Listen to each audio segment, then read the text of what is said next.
Audio Jungle. चलिए बाबू, आज का क्लास बहुत खास होने वाला है, ठीक ना।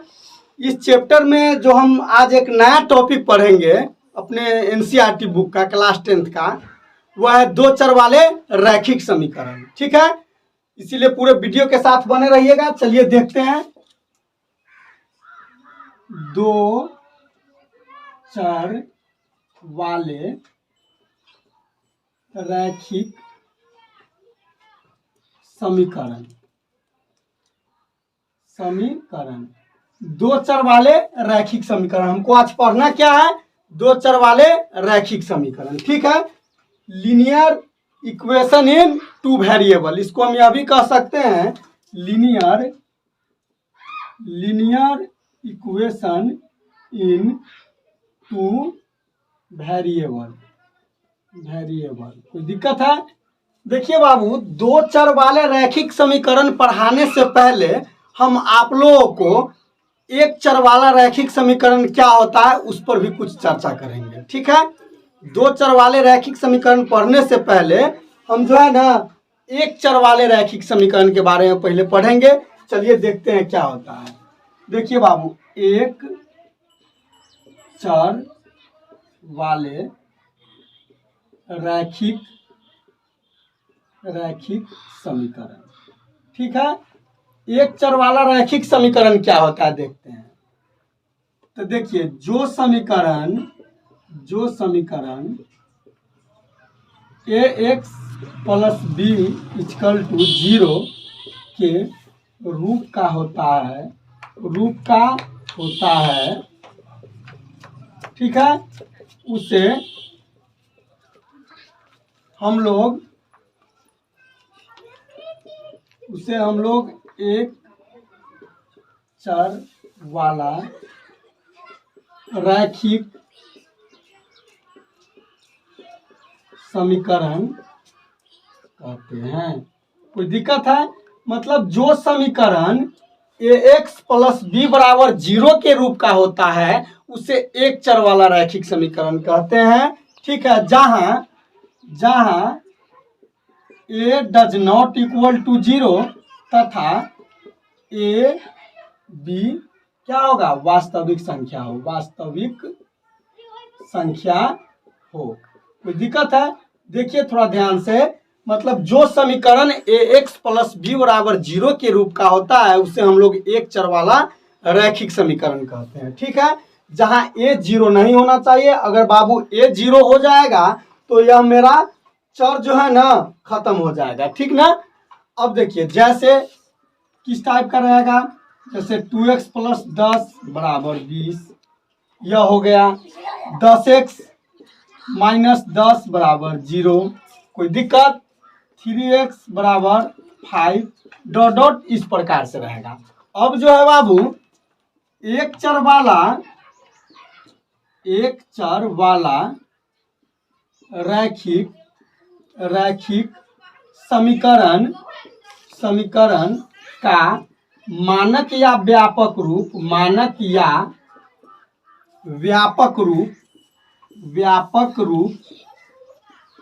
ए X plus B equal to 0 होता है। कोई दिक्कत है? एक चर वाला रैखिक समीकरण का मानक या व्यापक रूप A X plus B equal to 0 होता है, जहां A does not equal to 0 तथा ए और बी क्या होना चाहिए? ए बी वास्तविक संख्या हो। कोई दिक्कत है बाबू? समझ में आया कि नहीं? एक चर वाला रैखिक समीकरण का कोई पूछे मानक या व्यापक रूप क्या होता है तो A X plus B equal to 0 होता है, जहां A does not equal to 0 तथा ए और बी क्या होना चाहिए? वास्तविक संख्या होना चाहिए। चलिए अब आगे देखते हैं। चलिए बाबू, अब आगे देखते हैं। एक चर वाले रैखिक समीकरण का केवल एक हल होता है, एक हल होता है। याद रखिएगा आप लोग, एक चर वाले रैखिक समीकरण का बाबू कितना हल होता है? एक हल होता है। एक चर वाले रैखिक समीकरण का कितना हल होता है? एक हल होता है। जैसे एक एग्जांपल देख लीजिए, जैसे मान लीजिए 4x माइनस 20 है। अब इसका कितना हल होता है वह देख लीजिए। तो आप लोग जानते हैं इसको सॉल्व करना। 4x यह 20 हो जाएगा, x 20/4 हो जाएगा, यह 5 आया। देखिए x का कितना वैल्यू निकल के आया? x का कितना वैल्यू निकल के आया? 1।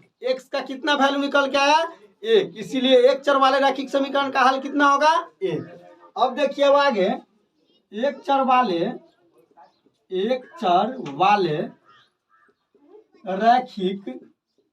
रैखिक समीकरण का ग्राफ एक सीधी या सरल रेखा होता है।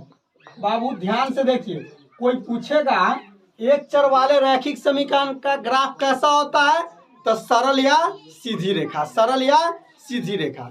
अब देखिए इस टाइप का क्वेश्चन एग्जाम में रहता है। जैसे मान लीजिए x बराबर 4 का ग्राफ होगा। देखिए तो बाबू इस टाइप का जब भी क्वेश्चन रहे ना, तो x बराबर 4 का ग्राफ कहेगा ना, x का वैल्यू दिया है अगर कोई मतलब संख्या में, तो हमेशा क्या होगा? y अक्ष के समानांतर, y अक्ष के समानांतर। कोई दिक्कत? अगर यहाँ दिया रहता बाबू, अगर यहाँ दिया रहता y बराबर 10 का ग्राफ होगा, तो क्या होता बाबू? यह y का फंक्शन दिया है, इसीलिए क्या होता? x अक्ष के समानांतर। किसी को समझने में कोई दिक्कत है? चलिए अब आगे देखते हैं, ठीक है। चलिए बाबू अब हम लोग देखते हैं दो चर वाला रैखिक समीकरण। अब देखिए दो चर वाला रैखिक समीकरण, दो चर वाला रैखिक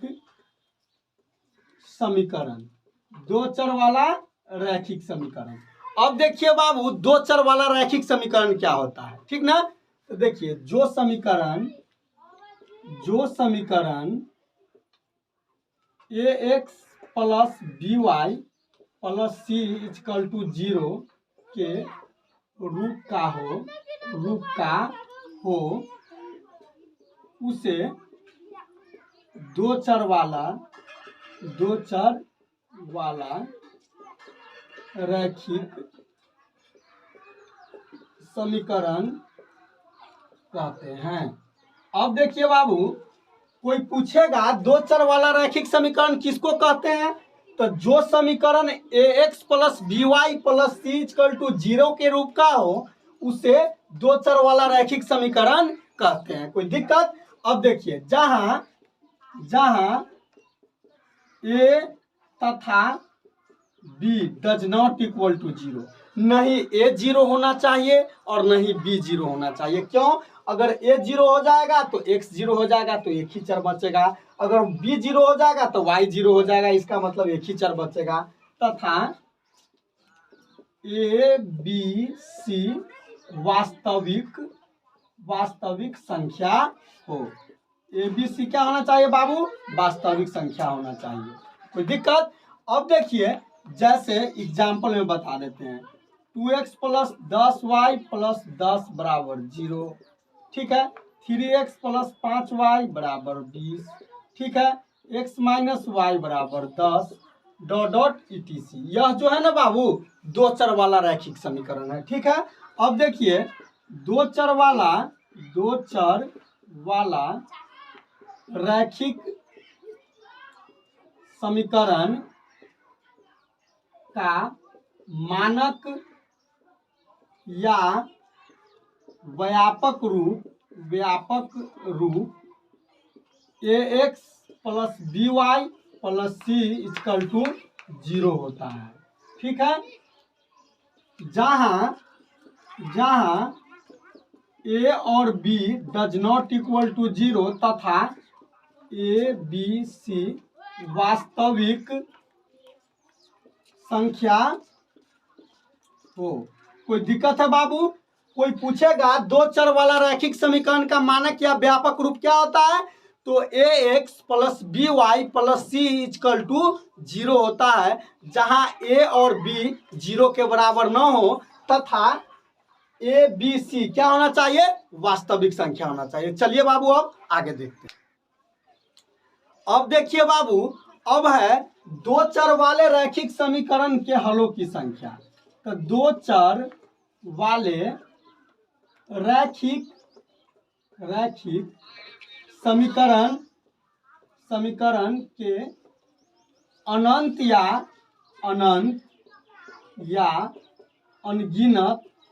अनगिनत हल होता है। कोई दिक्कत? देखिए तो बाबू, दो चर वाले रैखिक समीकरण के कितना हल होता है, अनंत या अनगिनत हल होता है। अब कैसे होता है बाबू, वो हम बता रहे हैं। देखिए, अब जैसे मान लीजिए हम लिख दिए x plus y equal to 5, ठीक। अब इसका कैसे अनगिनत हल होगा, हम इधर बॉक्स बना लेते हैं बाबू, ठीक है। अब देखिए यहाँ पे हम x ले लेते हैं, यहाँ पे y और ये बॉक्स बना लिए हम, ठीक है। जितना मर्जी है उतना बना के देखिए। अब देखिए बाबू, हम एक बार x का वैल्यू अपने मन से लेंगे। जैसे x बराबर 0 पर, तो x के जगह 0 रख देंगे, तो 0 प्लस वाई इक्वल टू 5, मतलब y कितना आ गया, 5। कोई दिक्कत? मेरा मन है y के जगह 1 रखने का, तो y 1 रख देंगे, तो y बराबर 1 पर, तो y के जगह 1 रखिए, तो x प्लस 1 इक्वल टू 5, मतलब x इक्वल टू 4। कोई दिक्कत? मान लीजिए पुनः मन है x का कुछ रखने का, तो x रख लिए मान लीजिए 3, ठीक है, तो x बराबर 3 पर। कोई दिक्कत? तो यहाँ रखेंगे 3 प्लस वाई इक्वल टू 5, तो y इक्वल टू कितना हो जाएगा, 2। कोई दिक्कत है? फिर उसी प्रकार से मान लीजिए मेरा मन है y 0 रखने का, तो y बराबर 0 पर, तो y के जगह 0 रख दीजिए, तो x प्लस 0 बराबर 5, मतलब x बराबर 5। कोई दिक्कत? मतलब इसी प्रकार से बाबू आप कितना भी किसी एक का मान रखिएगा तो दूसरे का मान क्या आएगा, निकलते चला जाएगा। इसीलिए हम कह सकते हैं दो चर वाले रैखिक समीकरण का अनंत या अनगिनत हल होता है। किसी बाबू को समझने में कोई दिक्कत है? चलिए अब अगला देख। चलिए बाबू, अब जो आगे है वो हम देखते हैं दो चर वाले रैखिक समीकरण का निकाय, युग्मक, जोड़ा या सिस्टम या पेयर, इसी को कहते हैं। क्या होता है? तो देखिए बाबू, जब दो चर वाले रैखिक समीकरण को एक साथ लिख दिया जाता है तो उसे दो चर वाले रैखिक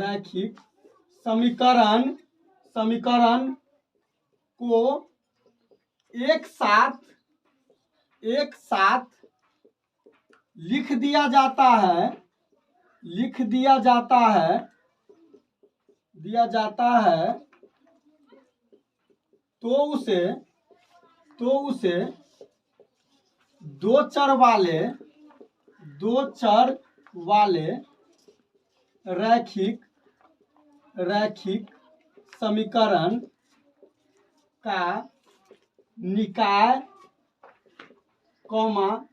युग्मक या जोड़ा कहते हैं। अब देखिए बाबू, हमको प्रश्न पूछा है कि दो चर वाले रैखिक समीकरण का निकाय, युग्मक या जोड़ा क्या, हमको इसको समझना है। तो हम लिखे हैं जब दो चर वाले रैखिक समीकरण को, दो चर वाले रैखिक समीकरण को एक साथ लिख दिया जाता है तो उसे दो चर वाले रैखिक समीकरण का युग्मक, निकाय या जोड़ा कहते हैं। जैसे देखिए, जैसे a1x plus b1y plus c1 equal to 0, या a2x plus b2y plus c2 equal to 0। देखिए बाबू, यह पहला समीकरण है और यह दूसरा समीकरण है। तो यह दो गो समीकरण को जब हम लिख दिए दो चर वाले का, तो यह क्या हो गया, मेरा युग्मक हो गया या सिस्टम हो गया या जोड़ा हो गया या निकाय हो गया। जहां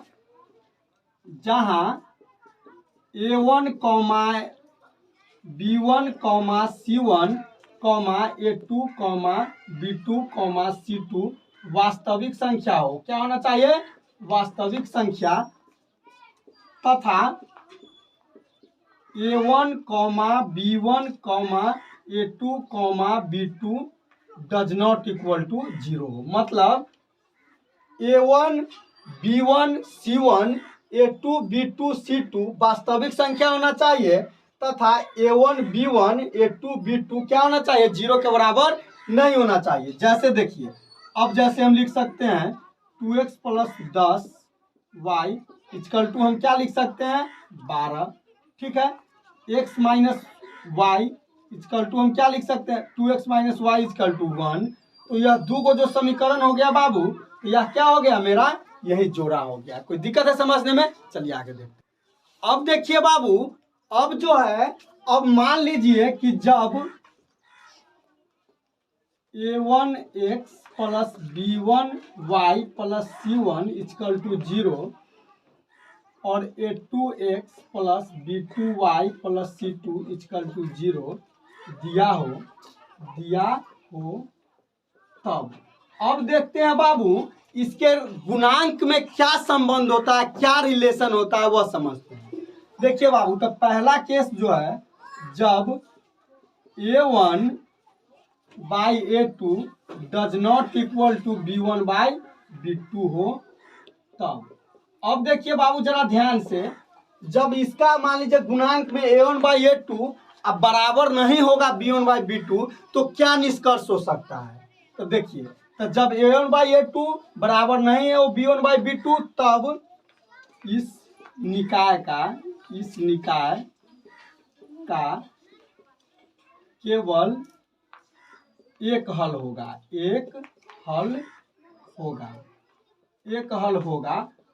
अर्थात अद्वितीय होगा।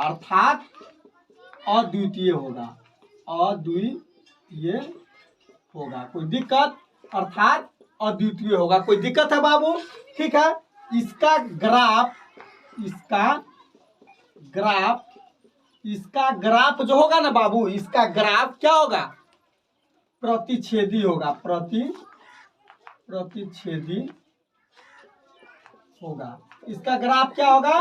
प्रतिच्छेदी होगा। कोई दिक्कत है? प्रतिच्छेदी के मतलब क्या हुआ? इसका ग्राफ इस टाइप से होगा। कोई दिक्कत? यह संगत होगा। कोई दिक्कत है? आप लोग याद रखिएगा बाबू, इससे बहुत क्वेश्चन आता है। यदि A1 बटा A2 बराबर नहीं है B1 बटा B2 के, तब क्या होगा? तो इस निकाय का केवल एक हल होगा, अर्थात अद्वितीय, मतलब एक हल होगा। इसका ग्राफ क्या होगा? प्रतिच्छेदी होगा। मतलब ग्राफ खींचेंगे तो एक दूसरे को क्या करेगा? काटेगा। और यह क्या होगा? संगत होगा। कोई दिक्कत है? चलिए आगे देखिए। अब देखिए दूसरका में रहेगा, जब A1 बटे A2 बराबर B1 बटे B2 अब बराबर नहीं है C1 बटे C2, तब क्या होगा बाबू? जब A1 बटे A2 बराबर है B1 बटे B2 अब बराबर नहीं है C1 बटे C2, तब क्या होगा? तो इस निकाय का एक भी हल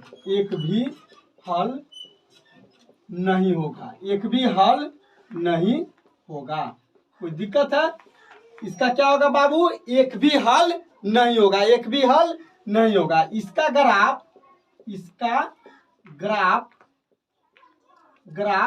समानांतर होगा। क्या होगा? समांतर, मतलब इस टाइप का समानांतर होगा। ठीक है। यह असंगत होगा। यह क्या होगा? यह असंगत होगा। कोई दिक्कत है बाबू? देखिए, जब A1 बटे A2 बराबर B1 बटे B2 बराबर नहीं है C1 बटे C2, तब इस निकाय का एक भी हल नहीं होगा। इसका ग्राफ समानांतर होगा, यह असंगत होगा। मतलब ग्राफ क्या होगा? एक दूसरे के समानांतर होगा। तीसरा केस देखिए, जब A1 बटे A2 बराबर B1 बटे B2 बराबर C1 बटे C2 हो तब।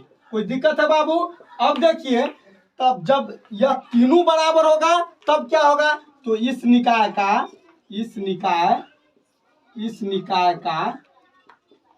अनंत अनंत या अनगिनत अनगिनत अनगिनत हल होगा। इस निकाय का अनंत या अनगिनत हल होगा। कोई दिक्कत है बाबू?